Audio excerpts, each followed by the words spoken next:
le journal.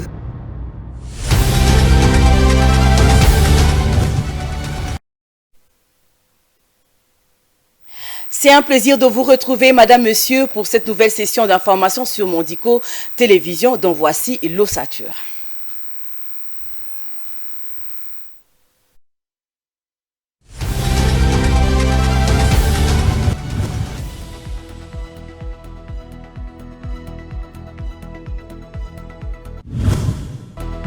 Plusieurs victimes ont été enregistrées dans la population après les accrochages intervenus avec les casques bleus à Goma, chef-lieu du Nord Kivu. Ces tensions populaires sont consécutives aux journées villes mortes décrétées par les mouvements citoyens et la société civile pour réclamer le départ de la MONUSCO et de la force de l'EAC pour l'inefficacité. Le Conseil supérieur de l'audiovisuel et de la communication, CESAC, a décidé la coupure du signal de chaîne rwandaise du Vision RDC via le distributeur Canal+. La motivation de l'organe de régulation de médias congolais se justifie par le campagne d'intox et de subversion orchestrée par le gouvernement rwandais en faveur du M23 contre les RDC. Les autorités de la ville de Kinshasa ont repris ce mercredi 8 février 2023 l'opération coup de poing afin d'assainir la capitale. Le gouverneur et les vice-gouverneurs ont démoli plusieurs constructions anarchiques tout le long de l'avenue de Zuileri dans la commune de Lingwala.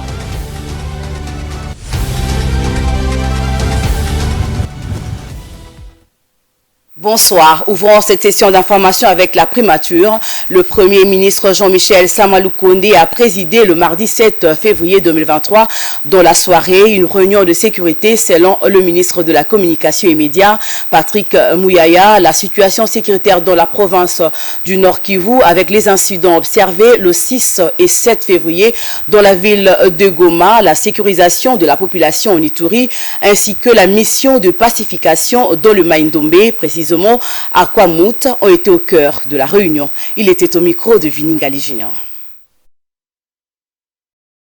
Comme de tradition, le Premier ministre a reçu mandat du commandant suprême des Forces armées de la République démocratique du Congo et de la police nationale congolaise de tenir des réunions régulières pour passer en revue la situation sécuritaire du pays. Aujourd'hui, nous avons parlé beaucoup de la situation à Goma, comme vous le savez, qu'hier il y avait des manifestations, la ville était paralysée avec des barricades et des actes de vandalisme qui ont été observés. La police nous a transmis les bilans. Malheureusement, il y a un compatriote qui est mort, il y a eu des blessés, des cas de pillage. C'est l'occasion de rappeler que le gouvernement comprend la frustration et la colère de nos populations, mais recourir à la violence et faire le jeu de l'ennemi, parce que nous sommes dans un contexte où, sûrement, qu'il y a déjà de l'infiltration, il ne faudrait pas que des actes puissent être commis et puissent être collés à la population, qui risque d'envenimer une situation qui est déjà assez difficile. Mais des dispositions sont prises, notamment aujourd'hui, vous avez vu qu'il y a eu un fort déploiement de la garde républicaine dans la ville pour dissuader toute tentative qui viserait à créer des conditions ingérables, des situations ingérables dans la ville de Goma. C'est l'occasion de rappeler, de lancer à nouveau un appel au calme au nom du gouvernement de la République. La question sécuritaire est prise en charge. Nous avons aussi malheureusement appris que ce soir il y a eu un incident, une attaque sur un convoi humanitaire. Les circonstances pourront être élucidées bientôt, mais on a appris que 3 compatriotes ont perdu la vie. C'est encore une nouvelle qui nous fait mal et pour lequel le gouvernement, en tout cas avec le gouvernement provincial du Nord Kivu, va faire un suivi étroit parce que c'est un incident qui est consécutif à un convoi de la MONUSCO qui s'est déplacé. Nous pourrons revenir avec force détail plus tard sur ces sujets. Nous avons parlé de la situation en Ituri avec tout ce qui se passe comme violence. De ces points de vue-là aussi, le gouvernement a redonné, en tout cas le Premier ministre a redonné les instructions qu'il faut, que ce soit à la police et à l'armée, pour continuer les travaux qui s'est fait pour assurer la sécurité de la population. On a atterri sur la situation à Kwamout. Vous savez qu'il y a une mission de pacification qui a été envoyée sur place par les présidents de la République qui donne son résultat malgré des petites résistances observées ça et là.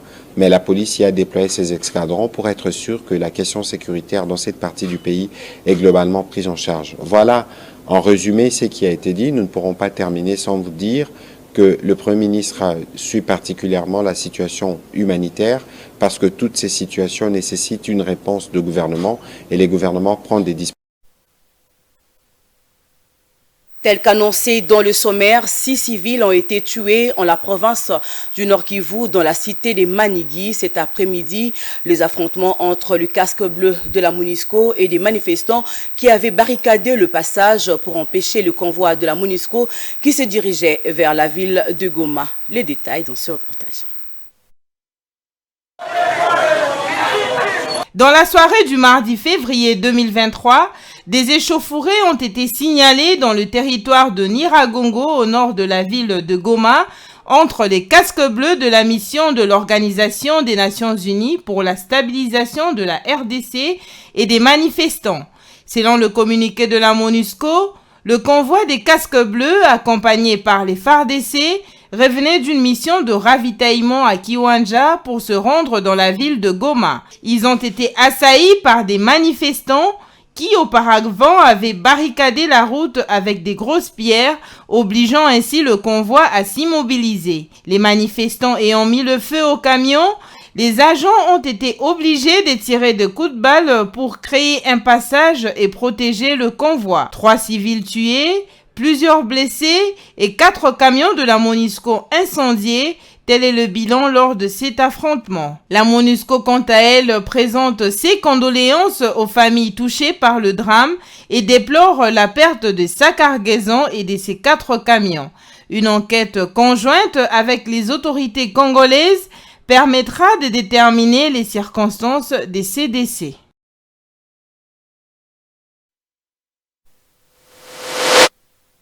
L'audiovisuel de la communication, CESAC, a décidé le mardi 7 février 2023 de couper les signaux de chaînes audiovisuelles rwandaises émettant en RDC sur le bouquet CanalSat pour une durée de 90 jours renouvelable selon l'évolution de la situation. Les détails dans cet élément. Selon les dispositions prises lors de sa session extraordinaire, le CESAC a affirmé que cette décision est de stricte application, mais aussi toutes les chaînes rwandaises émettant en République démocratique du Congo sur le câble de Canal+ RDC sont astreintes à l'exécution sans faille de la décision sous peine de sanction conformément aux lois de la République du Congo. Dans une adresse à CanalSat, le CESAC a justifié ses motivations. Il reproche à celui-ci d'interrompre les programmes diffusés par la RTNC sur le territoire rwandais via Canal+ Rwanda, laissant allègrement les télévisions rwandaises arroser au même moment les populations congolaises à l'occasion de la visite papale à Kinshasa du discours de la haine.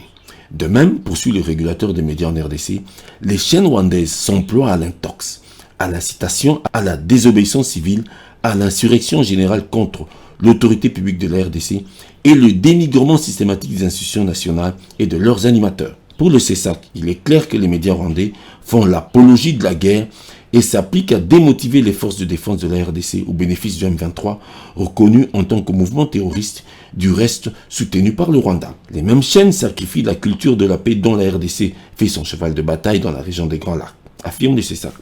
La décision du CESAC alors, contre les chaînes de télévision rwandaises émettant en RDC, tombe au moment où Kinshasa est en froid avec Kigali. La RDC accuse le Rwanda de sponsoriser les rebelles du M23 qui occupent illégalement quelques localités congolaises dans la province du Nord Kivu. L'occupation du territoire national congolais a coûté l'expulsion de l'ambassadeur rwandais Vincent Karega du territoire congolais. Bien avant, le gouvernement congolais a interdit à la compagnie rwandaise d'atterrir sur son sol. Dans un autre registre, prenons la parole au Forum international minier Mining Indaba 2023 qui se tient à Cape Town. Le chef de l'État congolais a vanté les potentiels miniers à foison dont regorge la République démocratique du Congo. Félix Tshisekedi s'est saisi plutôt de cette tribune internationale pour présenter la RDC comme un État solution en cette période de changement climatique pour garantir la meilleure transition écologique et énergétique de toute la planète. Suivez un extrait. Point n'est besoin de rappeler ici que mon pays, la République démocratique du Congo, est connu pour son potentiel minier, représentant 1100 différentes substances minérales.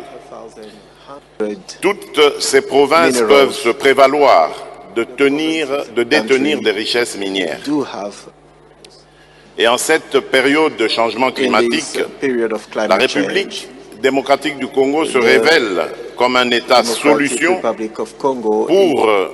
par ses minerais stratégiques que sont le cobalt, le coltan, le germanium et le lithium, pour garantir une meilleure transition écologique et énergétique. C'est donc une destination de choix qui offre d'innombrables opportunités.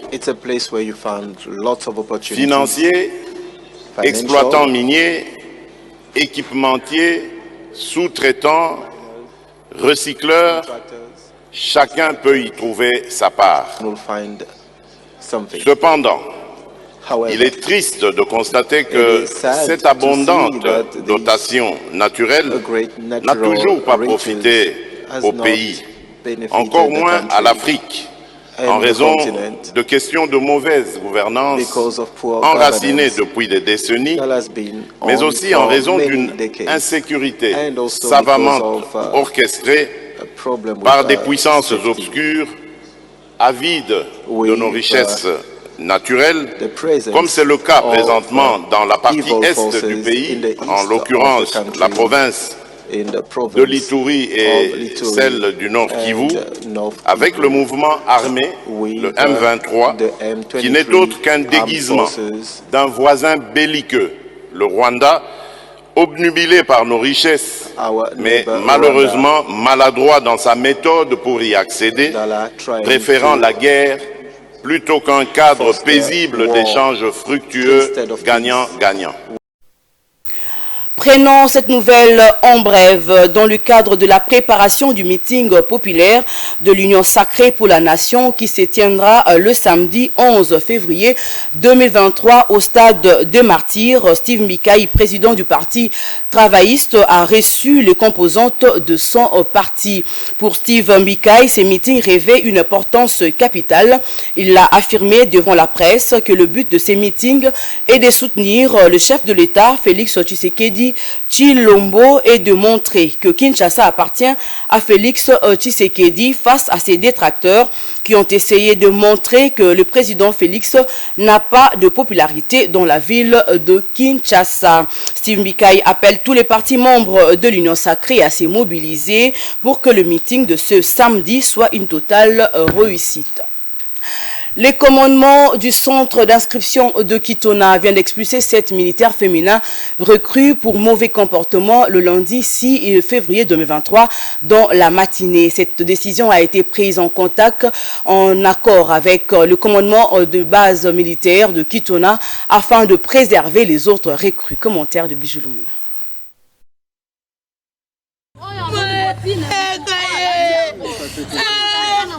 Sept personnels militaires féminins recrues ont été expulsés de la base militaire de Kitona pour indiscipline notoire le 6 février dans la matinée. Plusieurs faits leur sont reprochés, entre autres la consommation des drogues, grossesse, ivresse publique et divagation, pour n'en citer que ceux-là. Dans le souci de préserver les autres recrues, le commandement du centre d'instruction de Kitona, en accord avec le commandement de la base militaire de Kitona, ont jugé bon de les renvoyer dans leur milieu d'origine pour servir d'exemple. Rappelons que l'année dernière, un engouement a été observé dans différentes provinces du pays où des jeunes de tous les niveaux, détenteurs des diplômes d'État, universitaires et autres, ont désiré rejoindre les rangs des FARDC afin de constituer une réserve pour le pays. Le 30 novembre dernier, des milliers de jeunes ont pris d'assaut les palais du peuple où ils se sont entretenus avec le président de la République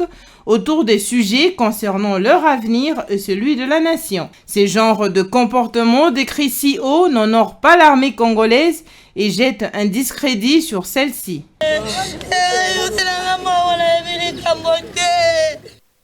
À Kinshasa, le gouverneur de la ville, Jean-Tini Ngobila, et son adjoint, Gérard Moulumba, sont déterminés à poursuivre sans désemparer l'opération coup de poing sur toute l'étendue de la ville. Ils étaient ce mercredi 8 février 2023 sur le rond-point Willery pour assister à la démolition de quelques débits de boissons à la base des embouteillages sur le long de cette voirie. John Likunde pour le reportage. C'est dans le souci de rendre propre la ville-province de Kinshasa et combattre les embouteillages sur les artères de la ville qui sont devenus récurrents que l'autorité urbaine Jean-Tini Ngobila Mbaka et son adjoint Gérard Moulumba ont effectué une descente ce mercredi 8 février 2023 sur l'avenue des Huileries dans la commune de Lingwala, où se déroule la démolition de tous les débits des boissons construits le long de la voie publique et sur les emprises de l'État. Nul n'est au-dessus de la loi, a rappelé le vice-gouverneur Gérard Moulumba. Ensemble avec le numéro 1 de la ville, ils promettent de poursuivre cette opération jusqu'à remettre de l'ordre dans la ville de Kinshasa.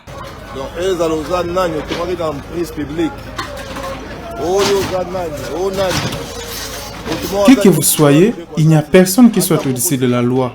Tous qui disent que nous les faisons qu'au petit peuple, c'est juste de la mauvaise foi. Mais nous n'allons pas nous décourager. Nous allons poursuivre cette opération jusqu'à remettre de l'ordre tant que nous sommes en vie et en fonction. Mais on va se décourager, on ne va pas se décourager. On va continuer à faire ordre dans le moment où nous avons en fonction, dans la bonne. Kinshasa doit revêtir sa plus belle robe d'antan malgré que cette opération n'est pas bien perçue par la population car ces activités constituent un gagne-pain pour la plupart d'entre elles.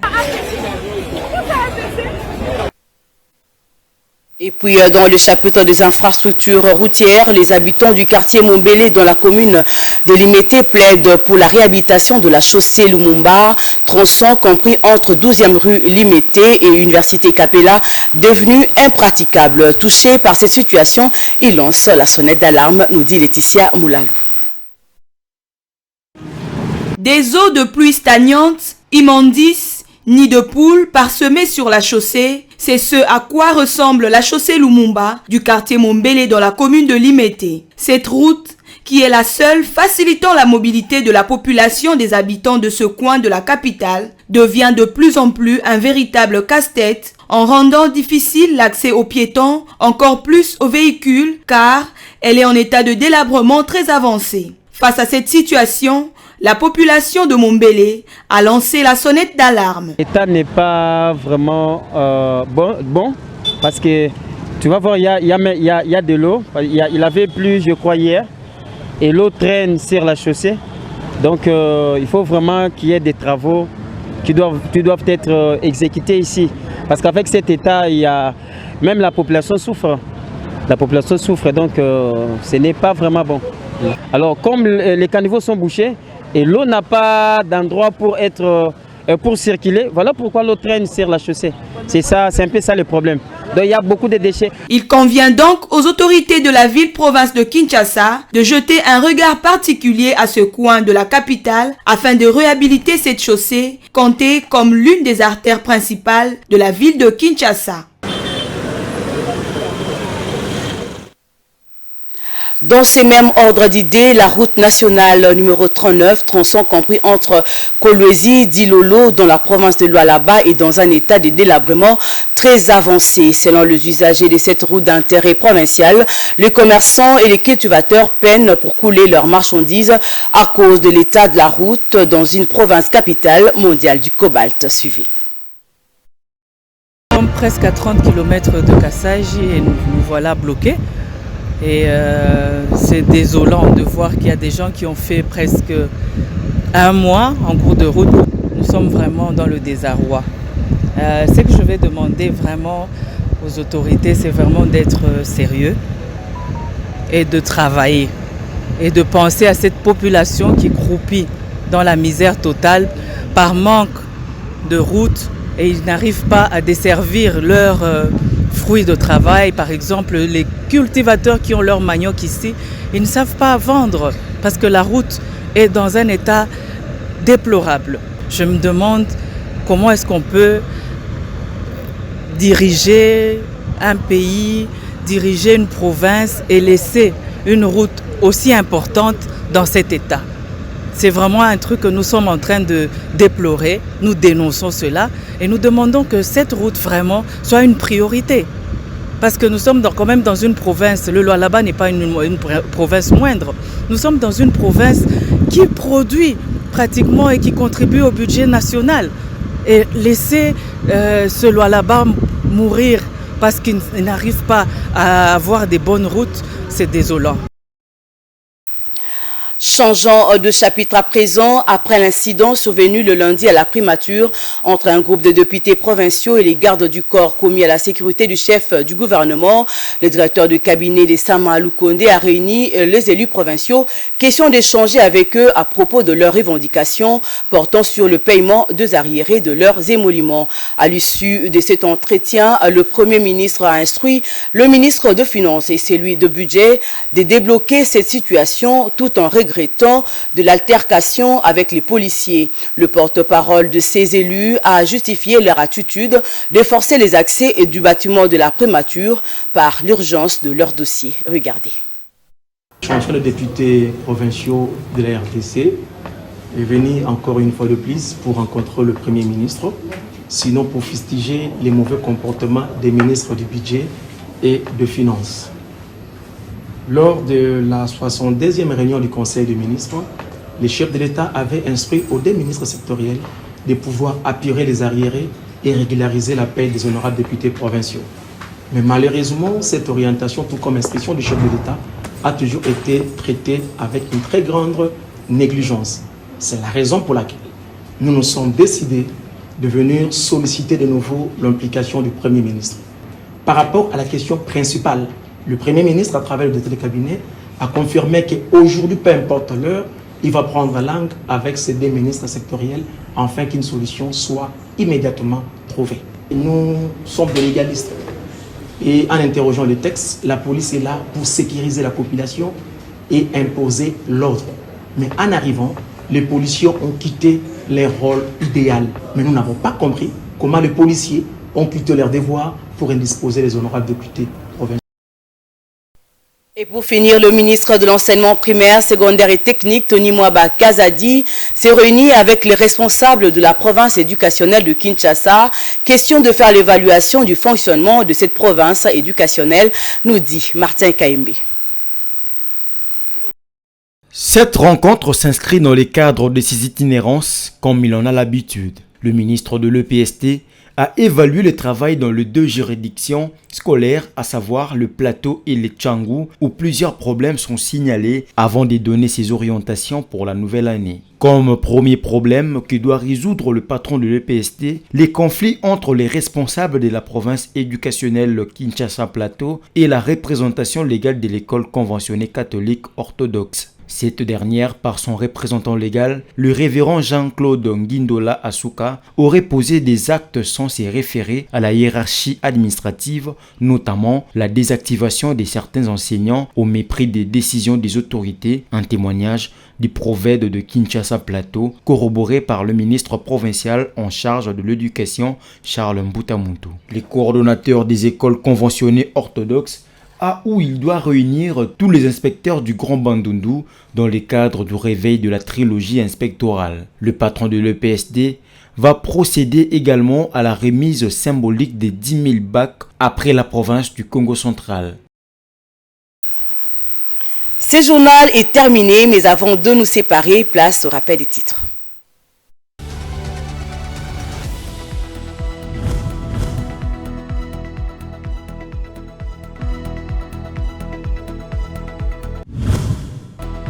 Plusieurs victimes ont été enregistrées dans la population après les accrochages intervenus avec les casques bleus à Goma, chef-lieu du Nord Kivu. Ces tensions populaires sont consécutives aux journées villes mortes décrétées par les mouvements citoyens et la société civile pour réclamer le départ de la MONUSCO et de la force de l'EAC pour l'inefficacité. Le Conseil supérieur de l'audiovisuel et de la communication, CESAC, a décidé la coupure du signal de chaîne rwandaise du Vision RDC via le distributeur Canal+. La motivation de l'organe de régulation de médias congolais se justifie par le campagne d'intox et de subversion orchestrée par le gouvernement rwandais en faveur du M23 contre les RDC. Les autorités de la ville de Kinshasa ont repris ce mercredi 8 février 2023 l'opération coup de poing afin d'assainir la capitale. Le gouverneur et les vice-gouverneurs ont démoli plusieurs constructions anarchiques tout le long de l'avenue de Zuileri dans la commune de Lingwala.